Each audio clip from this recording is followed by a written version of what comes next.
حضرات گرامی قدر، خیر کے کام میں لوگوں کا ساتھ دینا یہ اللہ کا حکم ہے، اور شر کے کام سے علیحدہ رہنا یہ بھی اللہ کا حکم ہے۔ حضرات گرامی قدر، اگر آپ کے علاقے میں کوئی ہسپتال بنائے آپ کو اس کا ساتھ دینا ہوگا، اگر آپ کے علاقے میں کوئی مسجد قائم کرے آپ کو اس کا ساتھ دینا چاہیے، اگر آپ کے علاقے میں کوئی معیاری اسکول کو قائم کرے آپ کو اس کا ساتھ دینا چاہیے، اگر آپ کے علاقے میں کوئی بیوہ یتیموں کی کفالت کرے آپ کو اس کا ساتھ دینا چاہیے، اگر آپ کے علاقے میں کوئی یہاں پر آ کر شراب کی بھٹی کا لگائے آپ کو اس کا بائیکاٹ کرنا چاہیے، اگر آپ کے علاقے میں کوئی آ کے جوئے کا اڈا کھولے آپ کو اس کا بائیکاٹ کرنا چاہیے،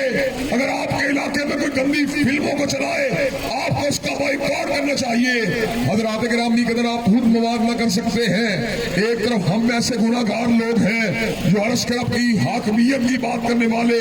مدینے والے کے نظام کی بات کرنے والے، صدیق کی صداقت کی بات کرنے والے، فاروق کی عدالت کی بات کرنے والے، ذمرین کی صحابت کا نعرہ لگانے والے، علی المرتضیٰ کی شجاعت کے ڈنکے بجانے والے، مظلوم انسانوں کی حمایت کرنے والے، رافیہ صدیقی کی بازیابی کا اعلان کروانے والے۔ حضرات گرامی کا دوسرا میاں شہباز شریف ہے جو صوفی نظام کی حمایت کرنے والے، جو فلم سوائیلینڈ کو اس ملک میں چلوانے والے، جو فرانس کے گستاخ رسول جو ہے صدر کے ساتھ جپی ڈالنے والے۔ حضرات گرامی کا مجھے یہ بات بتلائیے، خیر کا ساتھ دینے کے لیے تیار ہیں انشاءاللہ؟ آپ نیکی کے کاموں میں کندھے سے کندھا ملانے کے لیے تیار ہیں انشاءاللہ؟ اگر آپ نے مجھے ووٹ دیا تو انشاءاللہ اس علاقے کے اندر سے